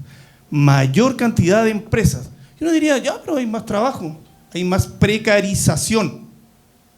Eso es lo que hay, más precarización. Nosotros de una vez por todas tenemos que terminar con los subcontratos. Los únicos que ganan dinero los subcontratos son los dueños de la empresa. Si se fijan, la producción de cobre, como les hablé recién, del 2016, que estábamos alrededor de 1.900, al 2024, 1.300, por supuesto que ha ido abajo, pero si yo lo comparo con la deuda financiera tal cual, se la mostré recién, ha ido creciendo desde el 2016 al 2024 hasta 22.000 millones de dólares. Por supuesto que los activos son mucho mayor en la división. Y eso es lo que solventa un poco la deuda. Pero lo que es preocupante es esto. Esta privatización, primero en los servicios, porque uno piensa, eso los contratistas siempre dicen que Codelco o la gente de Codelco salga a la producción. En el área operativa o en la cadena de producción, efectivamente, ese personal es propio. Pero todo el resto de los servicios externalizados en demasía son a través de terceros. O sea, hicimos crecer la cantidad de empresarios o de gerentes que eran de las divisiones que hoy día tienen empresas contratistas al interior de cada una de las divisiones. ¿Por qué esos son las empresas contratistas? Ex gerentes, ex jefes de las distintas divisiones. El personal propio de Línea Celeste al 2024 ha ido bajando y continúa bajando. ¿Qué es lo que hace esto también? Y aquí es lo preocupante. Al personal propio, y ustedes escuchan ahí, no, que tienen bonos, efectivamente hay libros de contrato colectivos en las distintas divisiones para el personal propio, que han ido bajando también al momento que va bajando la cantidad de trabajadores, baja la cantidad de dinero que entra a los contratos colectivos. Gana más el contratista, pero a la vez le paga menos a la gente. El libro de contrato colectivo que tiene el personal propio no es el mismo que el contratista. El trato no es el mismo, la ropa no es la misma, los equipos de seguridad no son los mismos. Entonces uno podría decir, oye, pero aquí está ocurriendo algo. Sí, lo que está ocurriendo es que el dinero que se está produciendo debería quedar hacia el Estado en mayor cantidad. Pero ¿qué está ocurriendo? Fíjense aquí, esta es una relación que hay del año 2015 en los dineros que han entrado a las empresas contratistas.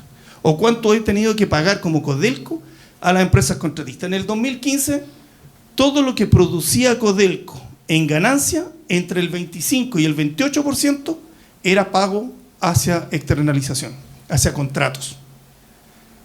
25-28. Hoy en la tabla del 2024, todo lo que produce, con toda la caída de producción, los pocos excedentes que se dan, dejemos afuera la ley reservada del cobre, porque eso es plata que va sí o sí. ¿Por qué no tomo sus trabajadores y en vez de pagar el 40% a las empresas, el personal lo hago propio? Y me evito el conflicto del acuerdo marco, me evito el conflicto con los terceros, y además le doy mejor calidad de vida a quien está prestando hoy día servicios. Porque aquí hay poderes mayores para que ese 40% se vayan a las empresas. Entonces, cuando efectivamente el profesor aquí exponía el tema de las fundiciones, es un gran tema. Yo creo que tiene que ser más que un conversatorio, casi talleres, porque la fundición hoy día está dejando prácticamente en una ruina al mineral que en realidad es nuestro. Máximo Pacheco el otro día decía, y le preguntábamos por qué no seguir invirtiendo en las fundiciones que hoy día están. El proyecto es, bueno, ya cerraron Ventana, Potrerillo, hay un proyecto de cierre para Potrerillo, y quedaría solamente la de Teniente Chuqui. ¿Y por qué no potenciar las fundiciones nuestras, las propias de Codelco? Máximo Pacheco dijo, me es más rentable mandar el concentrado de cobre y que los chinos me devuelvan plata por ese mineral que yo envío. Envío 30.000 toneladas en el barquito y me devuelven $2 por tonelada de todo lo que está por los minerales que lleva. Sí. Yo les quiero dar un dato. Codelco se transforma o se conoce por productor de cobre. Hoy día el negocio no solo es el cobre. Lo rentable que tiene hoy día también este negocio es el molibdeno. El molibdeno en gran parte paga el 50% de los gastos que se produce al tratar de sacar el cobre. Lo paga el molibdeno. Entonces, si nosotros no tomamos conciencia real de todos los minerales que van en el concentrado, vamos a seguir perdiendo dinero todos los años. Y si pensamos en mayor forma, porque yo no solo debería tomar el mineral que sale de Codelco, sino que yo debería dejar aquí todo el mineral extraño que no sea cobre, también de ese 71%, si el mineral es nuestro. Entonces, de esas 10 empresas mineras privadas, también tendrían que dejar esos materiales para nosotros, para el Estado. Entonces, ¿qué es lo que ocurre acá? Es que claramente, desde años, hemos ido visualizando una privatización escondida de Codelco a través de los servicios. ¿Y qué queda hoy día? Nos vamos a poner a esperar de que solamente la derecha y su poder digan hoy, no tan solo los servicios tengo que privatizar, sino que tengo que privatizar la parte administrativa. Es decir, todo lo que es producción de Codelco la quieren para el 1% más rico de Chile. Si nosotros logramos recuperar lo que realmente es Codelco y lo que entrega Codelco y los dineros de Codelco quedaran realmente para el Estado, sería mucho mejor, sería un país mucho más equilibrado a lo que hoy día está. Como les digo, yo voy a seguir esta campaña porque en realidad lo que se necesita aquí es levantar la voz para que las nuevas generaciones, nosotros ya estamos un poco más viejos, pero son las nuevas generaciones, y tiene razón el profesor en el lanzamiento de su libro, que son ellos los que deben escuchar, los que deben levantar esto. Quizá nosotros debiéramos guiar, por supuesto, a lo mejor ellos necesitan también alguien que guíe, pero deben entender que el dinero para la educación, el dinero para la salud, para todo lo que sea del Estado y lo social, lo tenemos nosotros mismos. Lo tenemos aquí, lo tenemos en Cordillera, lo tenemos desde Teniente, desde Rancagua hasta Chuquicamata. Y lo tenemos en grandes cantidades. El profesor tiene razón en algo, yo soy de la División Andina, y la División Andina entrará en el 2030 en una explotación en conjunto con Minera Los Bronces. Y no me voy a ir de acá sin explicarle lo entretenido que hay ahí, porque se convertirá en el distrito minero más grande de Chile. Superará a Chuqui, superará a RT, a Salvador, que está a medio de morir, porque la cortina, hay 2 cerros y al medio uno de otro, Andina y Los Bronces, separada por una pequeña montaña. Esa montaña ha creado tanto conflicto que si la explota subterráneamente por el lado de Andina, le provoca conflicto a Los Bronces. Si lo hace Los Bronces, provoca conflicto a Andina. Así que no se han puesto de acuerdo. Y aquí voy a hacer un paréntesis. Los Bronces tendría que haber sido Codelco hace muchos años atrás. No tanto en realidad, pero sí. Pero hubo un movimiento estratégico ahí de negocio que por unos cuantos miles de dólares no se logró comprar Anglo. Y no siguieron en eso, que era en ese momento disputada Las Condes. Pero ahí tenían que haber insistido en que eso era de nosotros. Es más, nosotros como dirigentes sindicales hoy día pensábamos que era más viable dejar morir Los Bronces, porque le queda poco y su calidad de mineral es poco, de donde están, dejar morir a Los Bronces para luego nosotros ir y comprarla y explotarla. Pero se negoció de tal forma que es muy parecido a lo que se dio de vida para el litio. El litio que iba muriendo, se le dio vida al señor Ponce Lerú en 30 años más, en vez de haberlo esperado y haber dicho, no, Codelco es 100% del litio. No, prefirieron, y el señor Pacheco ahí prefirió hacer un negocio con Ponce Lerú y de aumentarle la vida en 30 años más. Lo mismo está ocurriendo con Los Bronces, que ya está un tema cerrado y se va a explotar en conjunto, se va a sacar eso y se va a hacer un rasgo común y se van a explotar durante 21 años en conjunto entre Los Bronces y Andina, se va a explotar ese mineral. ¿Qué es lo que hace eso? Es que de ese proyecto se asegura que el Estado va a recibir como 5.000 millones de dólares más extra de ganancia, sin inversión. Entonces uno dice, sin inversión, ¿por qué? Porque hoy día Los Bronces tiene una planta concentradora que está trabajando en la mitad, de 150.000 toneladas de capacidad. La de nosotros en Andina es muy chiquitita. Debiera, al inicio de este proyecto, debiera estar pensada para 92.000 toneladas. Pero comparada con la de Los Bronces, que es mucho más grande, es más rentable. Entonces hace que el conjunto de ambas plantas hagan una rentabilidad bastante buena para el Estado. Y también para el privado.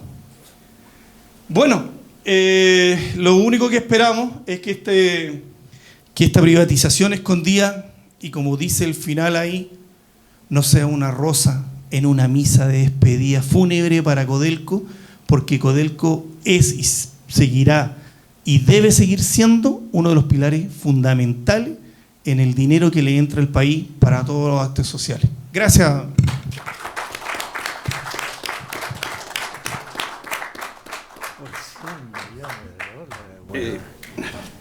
Hay que advertir que Los Bronces, la propiedad de Los Bronces de la Anglo American, ¿eh? Curiosamente. Sí, correcto. Una mina del equipo del cártel minero anglosajón y sionista. Bien, ahora le viene la sorpresa. Los voy a dejar con ustedes a don Eduardo Yáñez. ¿Quién es este caballero? Dirán. Él trae su guitarra, nos va a interpretar, no sé si 2 o 3 temas, pues él verá 2 temas, perfecto, que son de su autoría. Hay que advertir, estos temas tienen difusión internacional, por si acaso. Adelante, por favor, don Eduardo.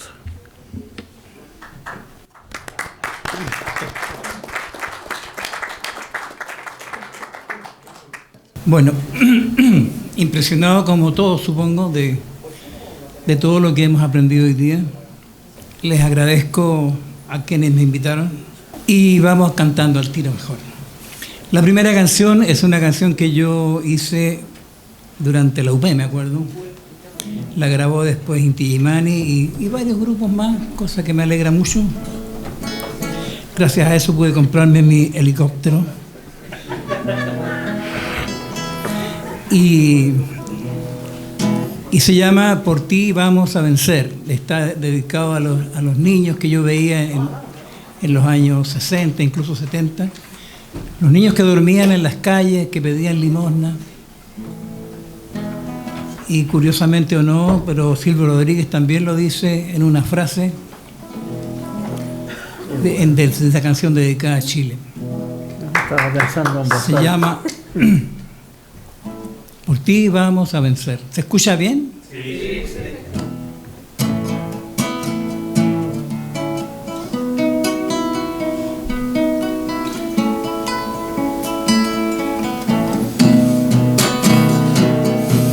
Por ti, niño, que jamás tuviste un hogar para tu niñez. Por ti, niño, que naciste y nunca tuviste un pan que comer. Por todos los que jugaron con frío y barro, con hambre y sed. Por ti vamos a vencer, vamos a vencer.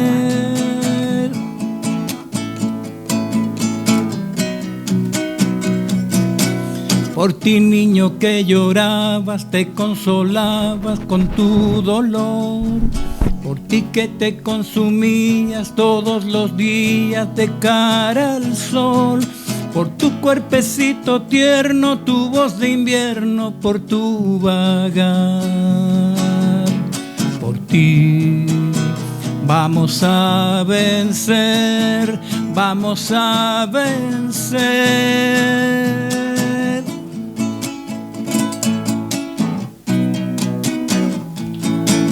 Por esa mujer humilde que como pudo te dio su amor, que te trajo hasta la vida y no tenía más que temor. Por todos los que tuvieron el justo sueño de ser mejor. Por ti vamos a vencer, vamos a vencer.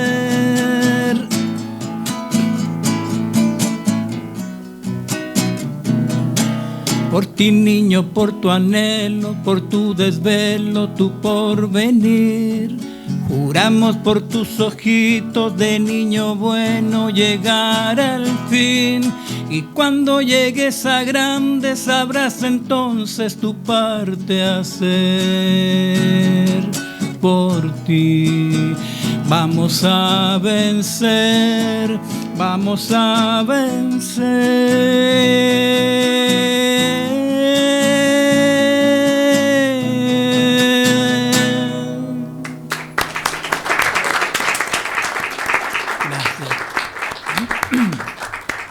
Bueno, él ahora nos interpretará el himno nacional nuestro. Sí. Que que, digámoslo, él con esta canción ganó el Festival Universitario del año 1971. Por si acaso lo advierto. Y la popularizó el conjunto Quilapayún. Hay cosas que uno hace bien de vez en cuando. Esa canción me salió bien buena. Bueno, yo feliz, además, feliz de ese aporte que hice. He podido comprobar de que mucha gente la conoce, la canta, se emociona con esa canción. Así que yo feliz. Entonces la canción se llama Nuestro Cobre.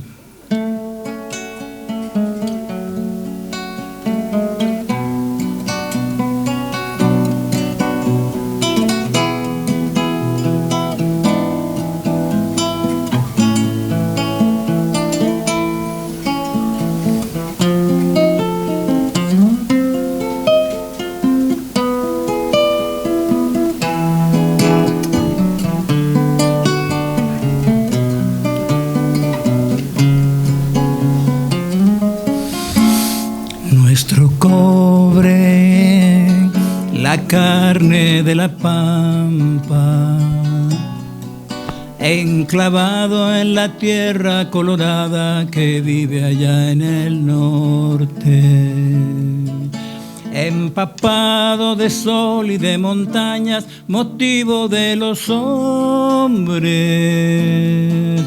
y mezclado con la sangre y con el alma de todo un pueblo pobre.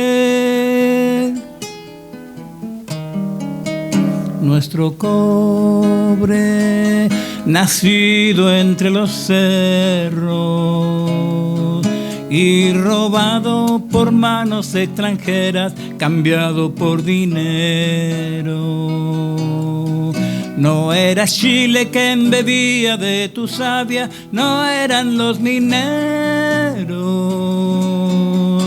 Y te hacían cañón y te ponían en contra de los pueblos.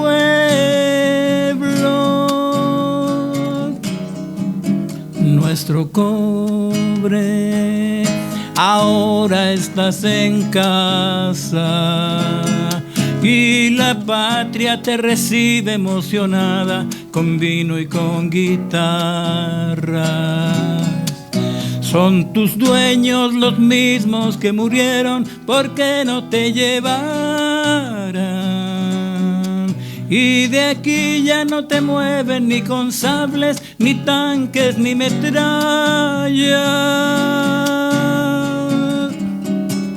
Nuestro cobre, la carne de la pampa, enclavado en la tierra colorada que vive allá en el norte. Como un niño que nunca imaginó la dicha de ser hombre.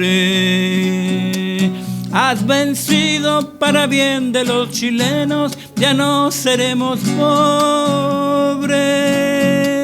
De tu fruto saldrá la vida nueva, vendrán tiempos mejores. Para siempre el cobre está en las manos de los trabajadores.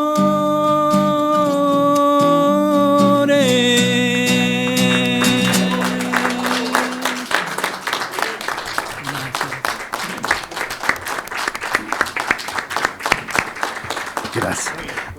Antes que se retiren, bueno, no sé si alguien quiere hacer alguna consulta para que parezca... Sí, tranquilo. Vamos a pedir una foto grupal, por favor. Y a los, digamos, a nuestros panelistas se les van a hacer un obsequio, incluyendo también a nuestro Eduardo Yáñez. Alguien... Ya, ahí el joven que está en la primera fila. Adelante. Así mismo, si somos, se escucha, hay buena acústica. ¿Hay otra pregunta? Ya, 3. Oh, no. Nos van a echar de aquí. Sí. Por favor, adelante. Sí, una pregunta y una reflexión. La reflexión es que, claro, no es solo la derecha. Es del PC hasta la otra, hasta la izquierda. La verdad es que esa es la realidad. Estamos totalmente cooptados. Somos el único país del mundo que ha profundizado el neoliberalismo. Somos los más ultra del planeta. Somos los únicos que tenemos totalmente consolidados los monopolios en la integración vertical. Estamos saqueados energéticamente, en la minería, en el agua, en el alimento. Hoy día Chile, y hace un buen tiempo acá, respetando per cápita, viviendo los derechos fundamentales, es más caro vivir en Chile que en Londres. Esto viene profundizándose desde los 80 a la fecha. Gobierno tras gobierno. Da lo mismo si está a la diestra o está a la izquierda. Acá tenemos un dirigente de Golpa. El gobierno pasado, lleno de Gabriel Boric Font, regala el 30% de la reserva del cobre de este país. Eso es la fusión de Golfo Andina con Angloamérica. Esa es la realidad. Aquí no hay un buen negocio. Eso es mentira. Angloamérica, su ley, ya prácticamente debe desaparecer hace rato. Pero seguían manteniendo la ley, ¿para qué? Porque esta fusión se venía. No tiene nada Angloamérica. Todo lo tiene el poder familiar. Si nosotros hacemos un cálculo, solo fundiendo y refinando 4 elementos, aquí hay un profesor que es autoridad de esto en Chile, que se llama Juan Camus, hizo clase acá también. En Golfo Andina descubrió 35 elementos. Solo fundiendo 4 elementos.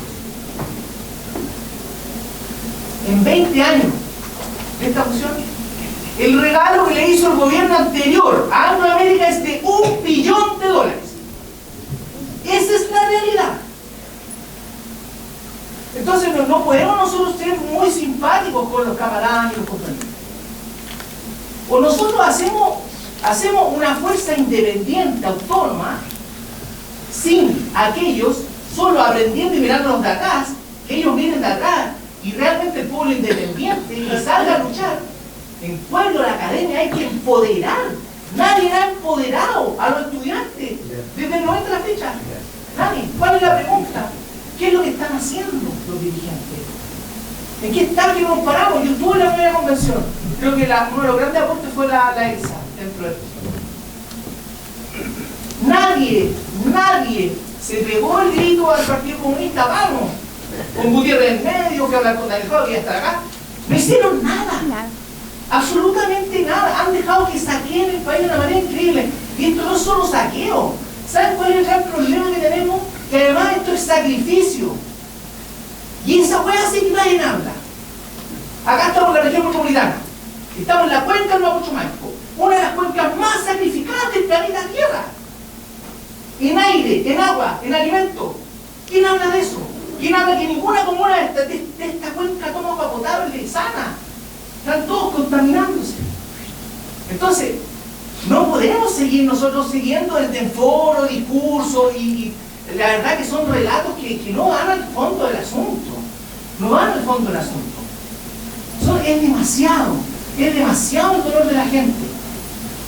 El país no es de Providencia hacia arriba. El país no es de Providencia hacia arriba. Todas las decisiones se toman. Absolutamente todas. Las universidades están totalmente desaparecidas. Tenemos que rescatarlas. Y tenemos que rescatarlas con táctica, con estrategia, con fuerza y con valentía. Si no estamos fritos, ¿cuántos años nos quedan de sacar cobre? 20, 30 años, no queda nada más. Se acabó, va a pasar lo mismo con el salitre, ¿no? Lo mismo va a pasar con el litio.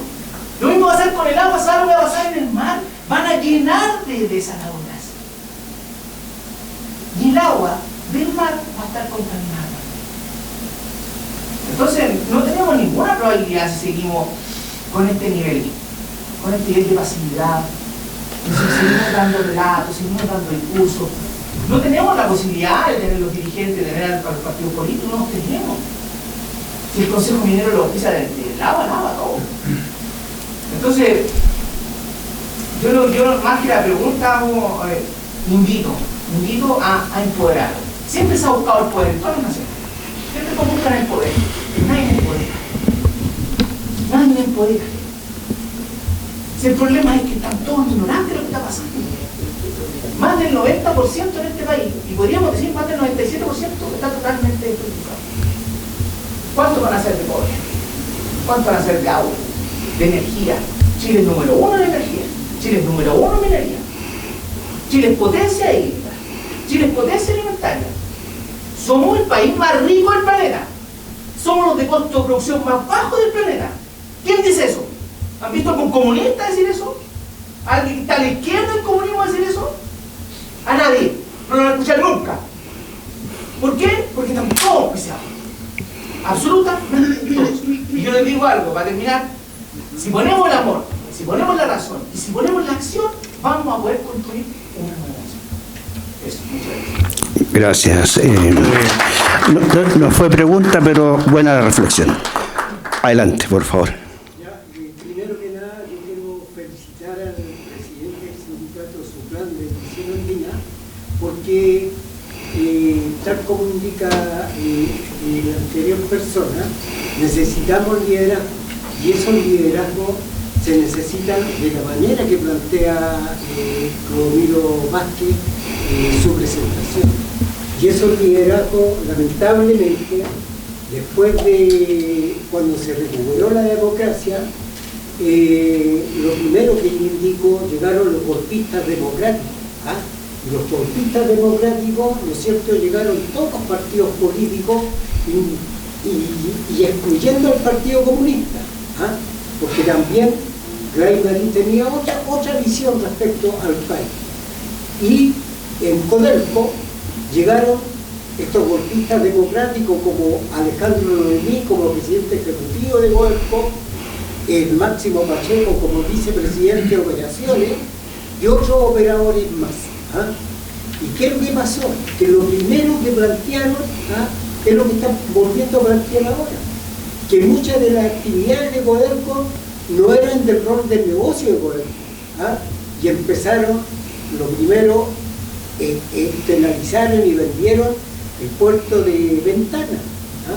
La tercerización se hizo en el periodo que estuvo Máximo Pacheco el año 90.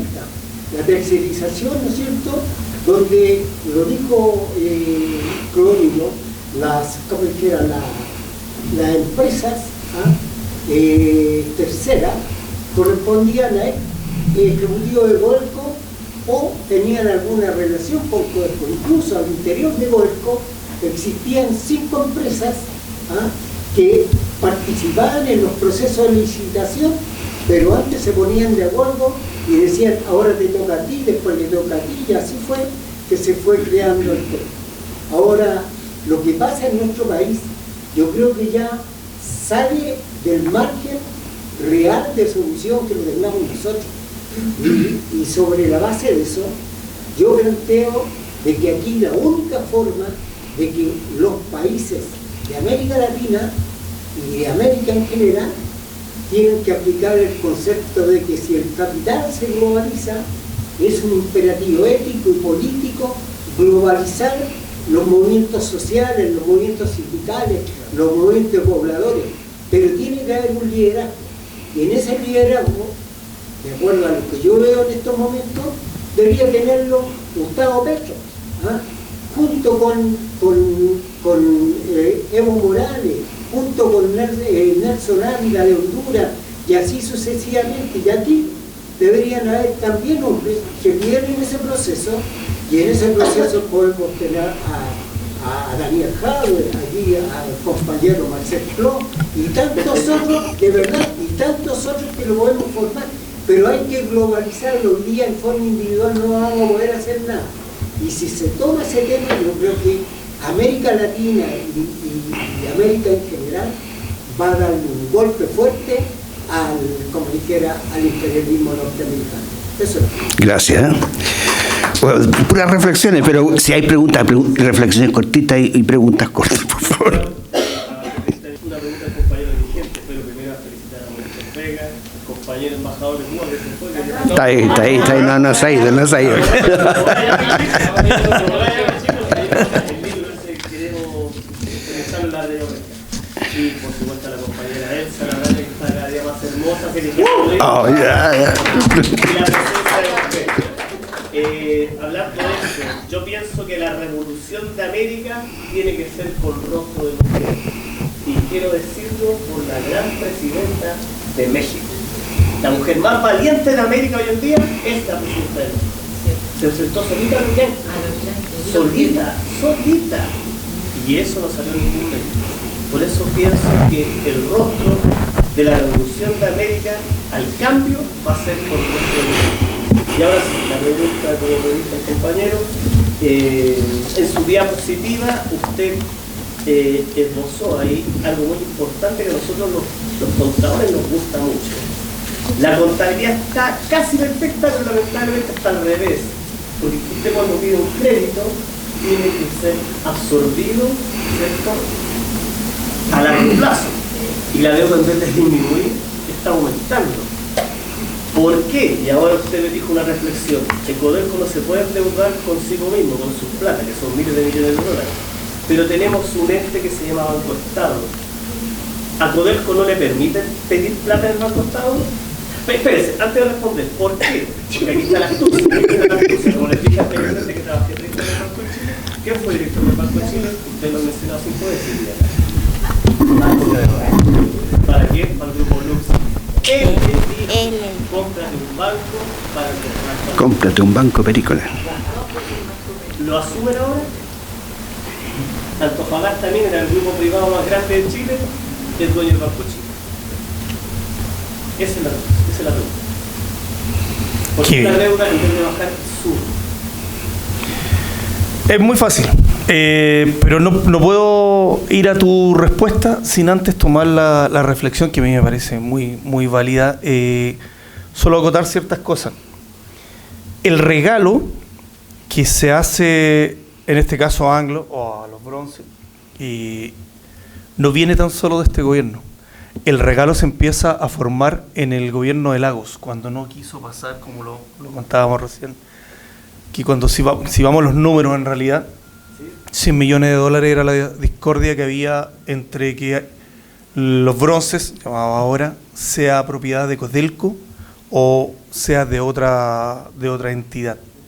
Y en ese momento esos 100 pesitos no los quiso poner Lago, y hoy día el otro gobierno que le tocó hacer el regalo, efectivamente, el gobierno pasado, lo tuvo que realizar porque ya no da más el poder pasar a ese lado o que ellos pasen al nuestro. Había que hacerlo de alguna forma.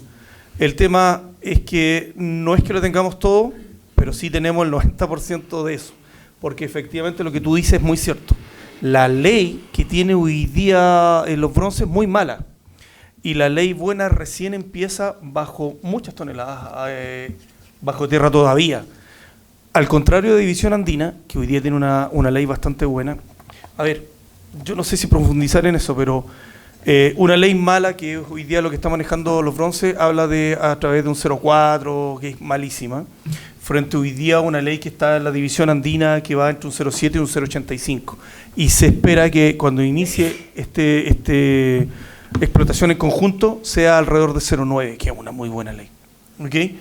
Entonces, efectivamente, ellos van a seguir con una mala ley. Lo que ocurre ahí, y que lo hemos expuesto, es que lo que va a ocurrir es que la mano que se le da de parte del Estado para que pueda sobrevivir durante 21 y quizás muchos años más a los Bronces es por el lado del mineral de Codelco, del mineral propio. Y eso es lo que se va a llevar. Y no se lleva solo una buena ley de cobre. Lo que se lleva también es que va a empezar a ver que, le salió molibdeno, cosa que hoy día ellos poco ven. Entonces, efectivamente, el regalo no es tan solo la derecha, tú tienes toda la razón, pero el regalo completo lo hace entre el inicio del Lago y este acuerdo que es del año pasado, que también tiene sus manos el señor Pacheco. Y vuelvo a insistir, el regalo no solo fue cobre, el regalo hacia ese sector pudiente de Chile es entre cobre y litio, porque Codelco tenía que haber seguido siendo el productor propio de litio, no compartirlo con Poncelero, no con SQM, como es bien conocido. Poncelero es el nombre, pero claro, por supuesto. Entonces hay un juego ahí, es cierto. Es un juego monetario, efectivamente. Concuerdo contigo prácticamente. Muchas gracias. Lo que sí discrepo es que efectivamente hay que seguir haciendo los foros y sí hay que seguir llamando a los jóvenes. En eso yo por lo menos tengo la convicción de que hay que hacerlo. Es más que tomar las armas, como un profesor por ahí llamaba a sustituir al presidente, que también son ganas mías, pero no lo puedo compartir. Pero lo que sí hay que seguir haciendo el llamado a la sociedad, a los chicos, a los jóvenes, a las universidades. Hay que seguir haciendo estos llamados. Perdona, básicamente la pregunta tuya es muy clara. Por allá por el 20 y algo, puede estar medio equivocado, recién se promulgó una ley en la cual permite a Codelco ocupar el 30% de sus utilidades, el 30% de sus utilidades. Ni siquiera dice, oye, mira, que algo que está en discusión también ahí, que la ley reservada del cobre, en decir, oye, no sé que yo voy a parar la ley reservada del cobre y se la voy a dejar mejor a la empresa. No, eso es una plata que tiene que estar sin control, sin nada, sin fiscalización. Es una plata que es como un fantasma, se pasa, pero no hay nadie realmente que se queme para controlar ese dinero. Allá en el 2015, efectivamente, la planta y las divisiones de Codelco funcionaban tal cual como estaban. Es unas divisiones, por ejemplo, la división andina, estamos hablando de 50 años de funcionamiento, en los cuales la inversión en esas plantas ha sido muy baja. Se siguen comprando camiones de extracción, pero las plantas donde pasa el mineral y donde se sacan las lucas no ha sido modificada hace como unos 6 años atrás. Entonces, ¿qué es lo que ocurría? Efectivamente, como Codelco tiene prohibición de ocupar su propio dinero, porque tiene que entregarlo todo al Estado, y ahí el Estado nunca dijo, oye, yo te voy a devolver 10 pesos para que tú hagas. No, toda su inversión y sus proyectos estructurales para poder crecer los tuvo que salir a buscar al extranjero por la cantidad de lucas que tenía que buscar. Nosotros una vez como dirigencia sindical dijimos, oye, pero así como se paró el Costanera Center, que se ocuparon platas de la AFP y como se ocupan para estos grandes retail, ¿por qué no una empresa que es de todos los chilenos no se saca plata de las mismas AFP y se ocupa, se reinvierte en una empresa del Estado, y la rentabilidad muy buena que da esa plata se le devuelve a cada uno de los chilenos y se siente que en verdad es una empresa de todos los chilenos? No, es una plata que no se puede tocar porque son de privados. Entonces, hoy día, el presidente, a mí me gustaría preguntarle al presidente ejecutivo que hoy día tenemos si realmente ahora con mi plata no o con mi plata sí, porque va a tener que seguir Codelco buscando plata afuera. O esta campaña de con mi plata no se acaba y va a permitir que Codelco refinancie sus proyectos estructurales de ahí, porque sería parar una deuda, tú me prestas plata, el mismo chileno, y yo te la devuelvo a ti. Y con una rentabilidad bastante buena y mejoramos lo que por largo rato se anda buscando, que son unas pensiones dignas. Y es una muy buena propuesta, pero al interior de Codelco yo creo que eso no va a ser así por los poderes capitales que hay. Hay una cuenta que esa deuda debiera ser pagada a través de eso y es nada comparado con lo que tiene la AFP, y podría ser una rentabilidad mucho mayor. Pero tampoco hay una disposición del gobierno en ocupar esa plata. No hay eso. Y es como tan fácil que el gobierno diga, oye, ocupemos esa plata si es nuestra, si es de mi empresa, que es del Estado. Entonces prefieren hoy día armar una campaña que es, no, mejor la privatizo. Eso. Gracias, muy amable. Ya, por favor, una más y terminamos, porque esto se nos está alargando y ya me están presionando. Miren, me tienen ahí apuntando. No, más rato. Sí, por favor, rápido. Sí, está amable. Agradecer esto, por cierto, agradecer al profesor, nosotros trabajamos a veces colectivamente con él, así que es un orgullo, pero yo creo que también la compañera decía que basta hacer diagnósticos. Yo creo que hay que seguir haciendo diagnósticos, porque este Estado, lo que se puede concluir hoy día es que tenemos un Estado que está capturado. Es un Estado capturado por la corrupción, un Estado capturado por el crimen organizado, porque este Estado se organiza para cometer crímenes, y un Estado capturado por un empresariado corrupto, con unas oligarquías nacionales e internacionales que nos privan y nos llenan de violencias en los territorios. No es solamente que saquen el cobre, es que hay lugares donde se entrega agua con camiones aljibe, 12 litros por persona, 12 litros por persona, que equivalen a 3 descargas de agua del water, ¿no? Mientras un eucalipto o un pino toma 80 litros de agua al día. Entonces, esa es la relación, así nos están arrinconando como personas. En las zonas donde hay extractivismo, lo que queda para la población es nada, es solo zonas de servicio, enfermedades.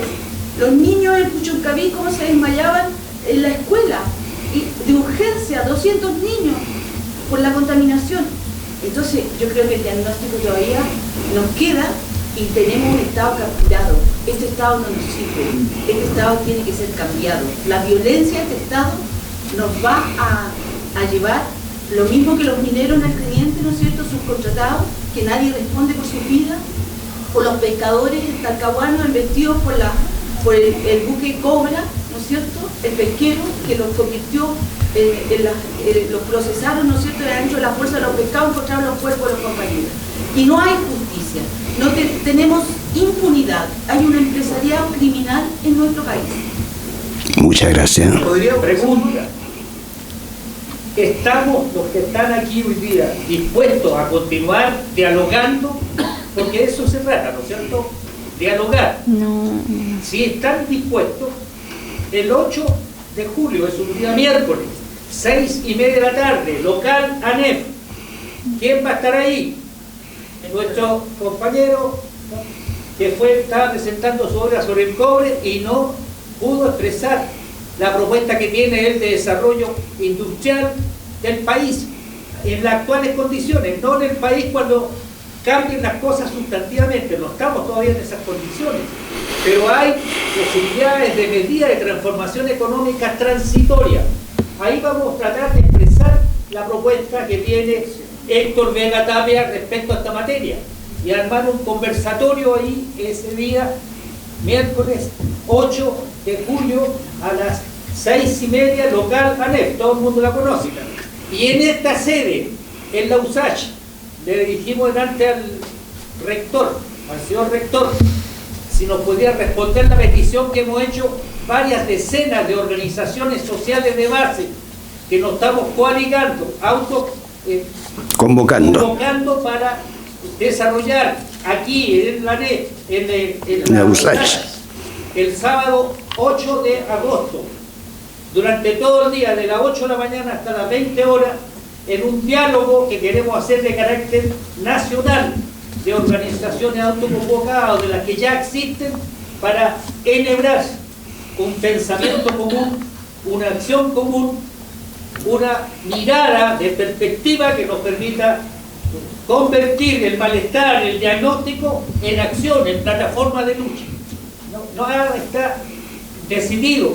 La idea es que ahí, democráticamente autoconvocadas las organizaciones, seamos capaces de trazarnos un camino. Estamos dispuestos, esa es la pregunta, pero no para los panelistas solamente, sino para todos los que están acá, ¿no? Especialmente los compañeros dirigentes sindicales. Por eso me sentí altamente honrado de estar hoy día acá, no solamente por la sapiencia que hemos requerido, que hemos asumido, no por solamente las emociones que nos trae el canto y la presencia del representante de la Cuba heroica, que es un ejemplo para la humanidad y para Latinoamérica, haber estado todos bajo este techo de la USACH. La pregunta es, ¿estaríamos dispuestos, compañeras y compañeros, a hacer ese caminar 8, el miércoles 8, en la NEF, en julio, y en agosto, el sábado 8 aquí, en la USACH?